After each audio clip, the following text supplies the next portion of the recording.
Oh, Hondas, you all know of them, and you all have an opinion on them. But why out of all the car brands is this one so targeted? Well, other than Mustangs last year anyways, but more on that another time. Hey guys, David here, and we're going to talk about Honda and why it gets so much more hate than any other brand in the industry. What would you do if your world came tumbling down? Number one is the drivetrain. Hondas purely are a generational thing. Kick into the late 90s and early 2000s, and people were all about that B-Series life. But the biggest argument, a lot of times, with Hondas isn't even the engine.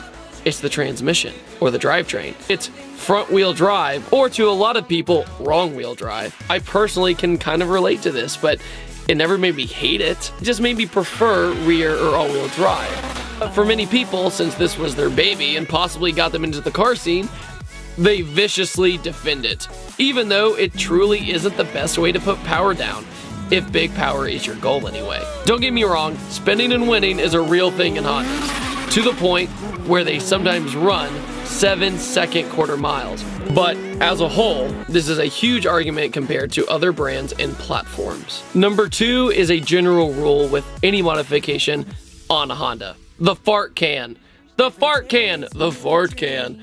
The fart can. Everyone knows the freaking fart can. Oh my god. Literally the most annoying thing in car culture is almost always on one brand of car.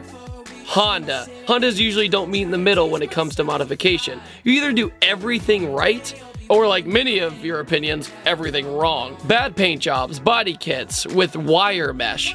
I'm not against body kits, actually kind of like that they're coming back as a thing. People's cars now look different from each other. Fart can though is a cardinal sin. Easy to put on and make the car have a placebo effect that the car is faster because it's louder. Sorry dude, Winnie the Pooh fighting for some bees and honey doesn't make your car faster, and it makes the rest of the scene look bad if they are taking it seriously. But if you do it as a joke and put a fart can on your car, more power to you.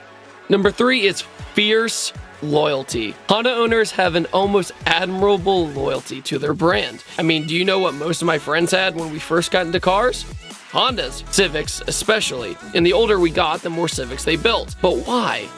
It's because it's what they know. And with them being so simple overall as machines and automobiles, they stick to it. However, this can create a Honda or whatever brand I like is the best and always will be the best, everything else sucks mentality. That's where you get people with the logo tattooed on their arm. Oh no, you do not get into a car platform debate with those people because you'll never convince them, so just don't even waste their breath. And you'll then end up with a response. But my boy Civic will walk that thing though, and you take a breath and go, first, why does it matter? And why does every Civic want to race me? Everywhere I go, even if it's lightly modified, it's because the cars like the CRX, the Civic EM1 SI, is commonly associated with youth. And I won't lie to you, when I was younger, I had the urge to literally race anything on four wheels. So when it's your turn to turn into a semi-old fart, you instantly want to associate that brand with youth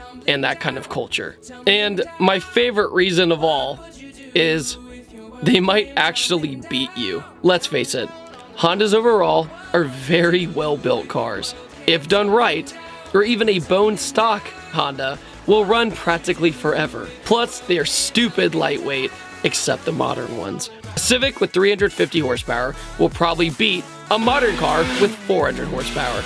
It's basic physics. And unless you are rooting for your friend to beat you with their new Civic build after all their hard work, nobody, and I mean nobody, wants to be beaten by a Civic. It is because the Civic is the underdog. Everybody loves an underdog. There's no way around it. So when you get extra salty when you get beat by a Civic, and ask yourself, where did I go wrong in life? This saltiness is so true that my friend L had a GTO that got beat by a Civic, and then it made him so annoyed, he went out and made his GTO 700 horsepower, just so he had the peace of mind that he probably won't get beat again by an average turbo Civic. Also, the cars made by Honda that are rear-wheel drive are not just good, they are so good. If you've never given a first-gen NSX or S2000 a chance, drive one and see what you'll think. Trust me, I think you'll enjoy it. So the next time that you get beat by that Civic, laugh it off. Let the young whippersnapper have his glory.